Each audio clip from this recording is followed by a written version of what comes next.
Same guy.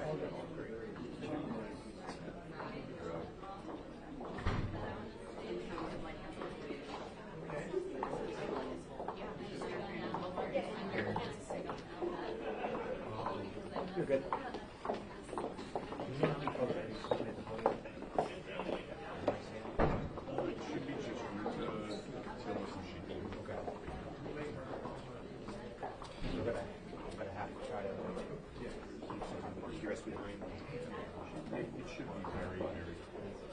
You want to scooch it in?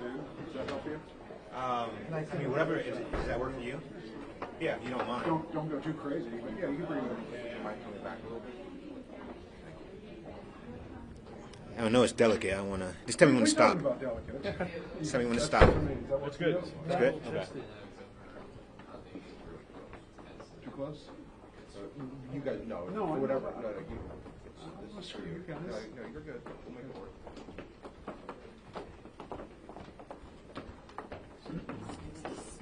Thank you.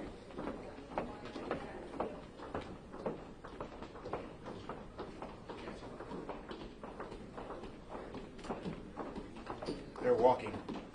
Yes, indeed. They're walking across the street. They're walking from the Capitol. They're meeting with Thune. Right. Isn't Thune in Dirksen? No? But Thune's in the Capitol. Oh, Jesus. I'm living in the past. I'm sorry. Very sweaty photographer. Oh, God.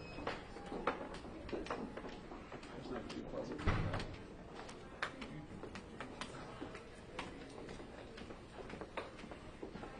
They're walking from the Capitol, so it might be better. Walking outside, which makes it Oh, I know they're walking outside.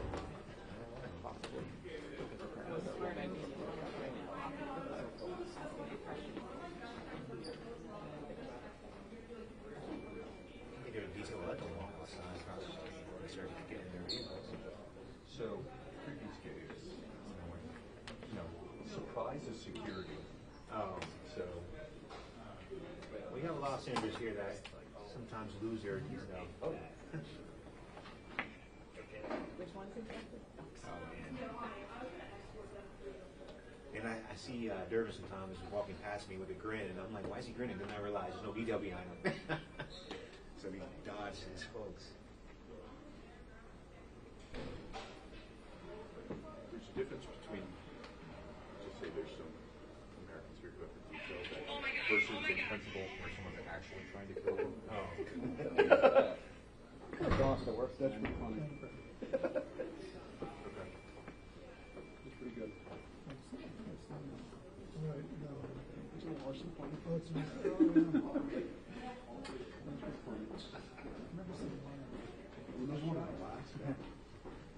Yeah, big C-130 right after taking off the load shipped it. What was that? Yeah. I'm going to try to, I'll be on this side, they will be on this side, but I'm going to try to keep this back area off for egress. So I'm assuming push the kind of podium back a little bit so we can have more space right here. Really? I don't know how many folks are going to actually stand on wheels. Yeah. Before they go in there first. Then they're going in. I'm not sure if they're coming back out to see. No, he loves the last one. He went on a cruise there. I have zero details, so I learned all this from those that talking to folks here.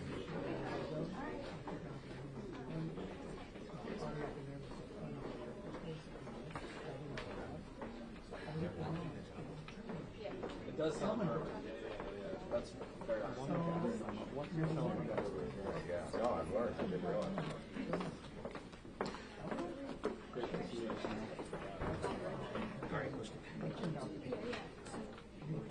It is beautiful. I did that already. Yeah.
That's not what I was told. Oh, those guys got nice shots.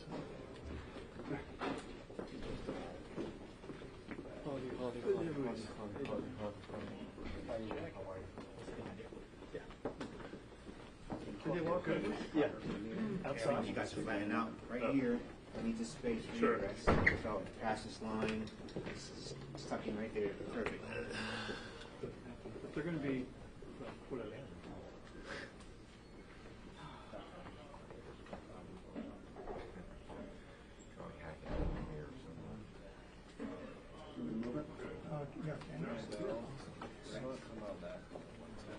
Oh, okay.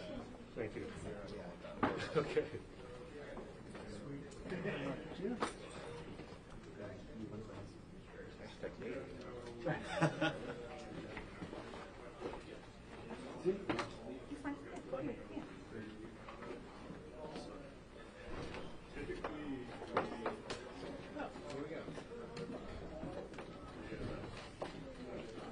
Well, hey, everybody. We apologize for being late. We'll be very quick. We're about to have a meeting with the Secretary-General. Wanted to answer some of your questions beforehand. I want to take a moment to personally thank Senator Shaheen. It was in 2018 that she approached me. We were both members of Senate Armed Services, saying I really believe that the Senate NATO Observer Group needs to be reauthorized, and there may be opportunities for a session and better connection to NATO.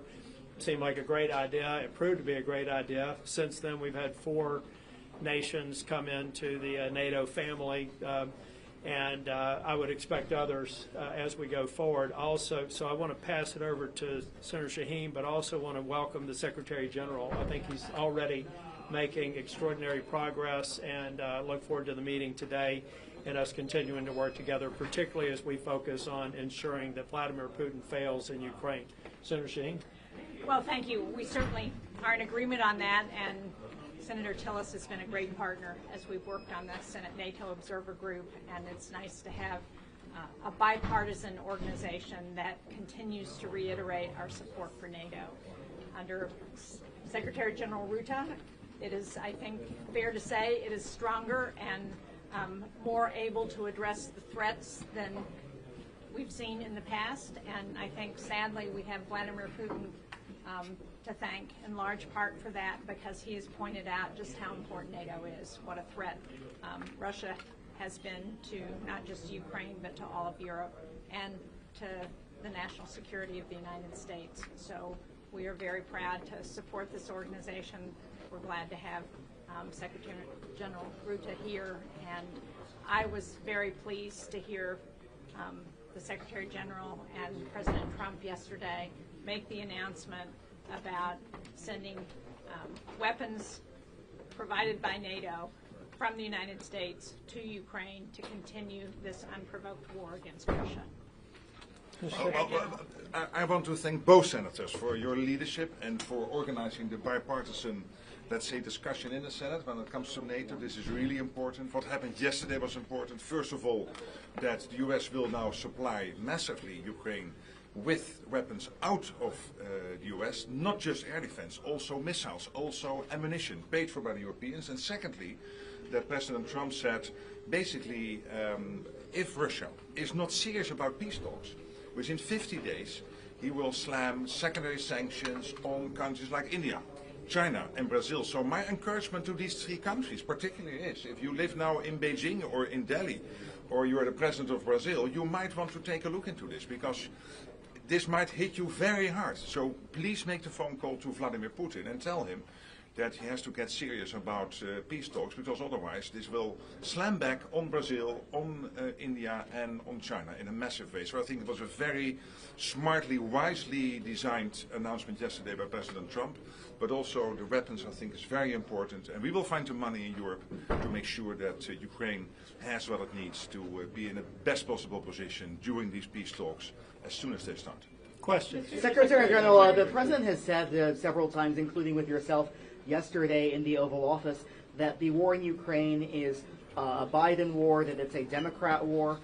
How do you respond to that kind of reference towards the war as something that's owned by one of the two parties rather than the current administration, which is continuing to I don't think support? it's fair to ask the Secretary-General about a fundamentally political question, so let me see if I can answer that.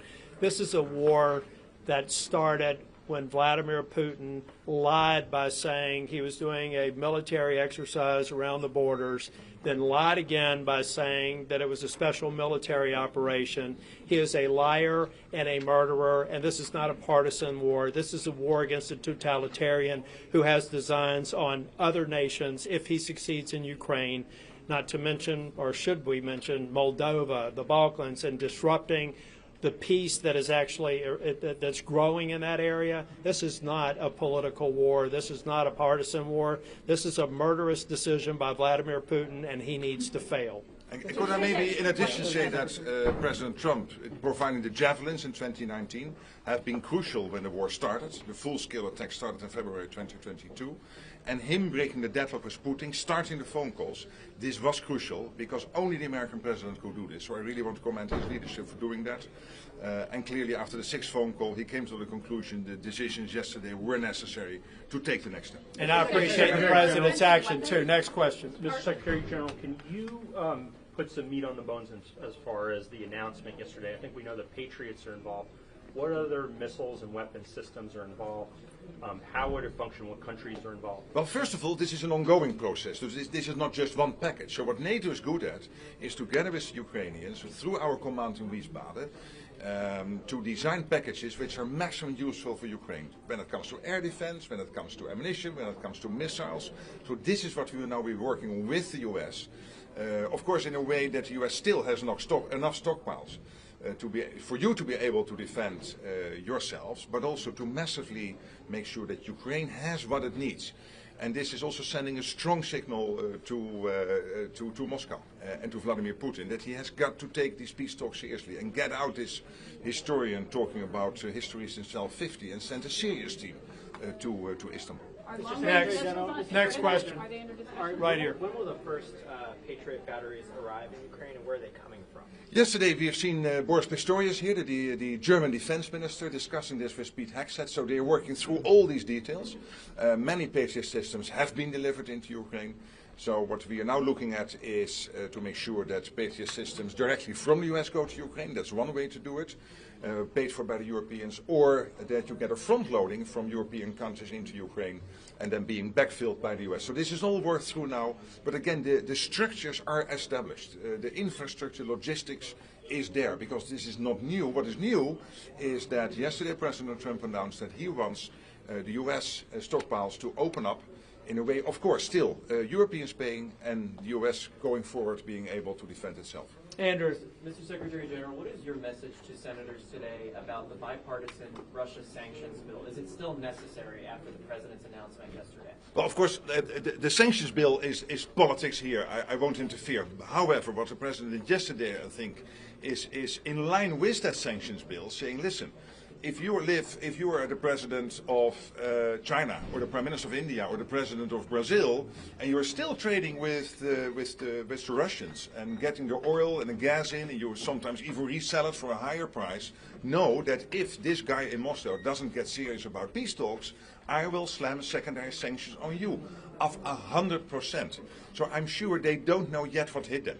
This will take some time to sink in, and I think you guys making this clear in the media, the senators maybe also discussing this with their counterparts in Brazil, India, China, will be very helpful to put maximum pressure on Russia in addition to the weapons delivery into Ukraine. One more. But look, Senator Shaheen, and then we'll have one more. We need to go forward with this Graham Blumenthal sanctions bill. It's got 85 bipartisan co-sponsors. It sends a very strong message. We need to be prepared. If, in fact, we're going to give Russia 50 days, and I don't support that, because I think every day that Russia is able to continue this war means dead Ukrainians, it means more havoc in the country, and it means that the rest of the world is looking to see what the outcome is going to be. Yeah, we'll take one more question, but first I should have started by thanking the president for taking the step that he did. The resupply is critically important. That should give Putin some pause. But the 50-day delay worries me, and that Putin would try to use the 50 days to win the war.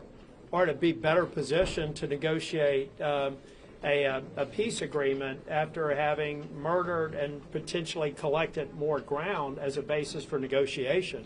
So we should look at the current state of Ukraine today and say, no matter what you do over the next 50 days, any of your gains are off the table, and we should pay special attention, even the attack overnight, we should pay special attention to the murderous behavior of this dictator as we go into any peace discussions if they occur 50 days from now. Last question. Ma'am. Mr. Secretary, are long-range offensive missiles part of this under discussion, and how much do you think these Well, again, it is both defensive and offensive, so it is all kinds of weapons. But we have not discussed in detail yesterday with the President. This is really being worked through now by the Pentagon, by the Supreme Allied Commander in Europe, together with the Ukrainians, through our command in Wiesbaden. So that is happening. And maybe to this point of the 50 days, I understand what the senators are saying. You could also argue that the clock has started ticking yesterday. Because yes, it takes 50 days, but at the same time the clock started ticking yesterday. And that means that if Putin doesn't get serious, the way President Trump designed his 50 days, the clock starting ticking yesterday means that they will start putting pressure on the Russians. And I think that is extremely meaningful. So it won't take 50 days. This whole process will start basically yesterday and hopefully lead to a positive result soonest. Thank you all. Thank you. Thank you.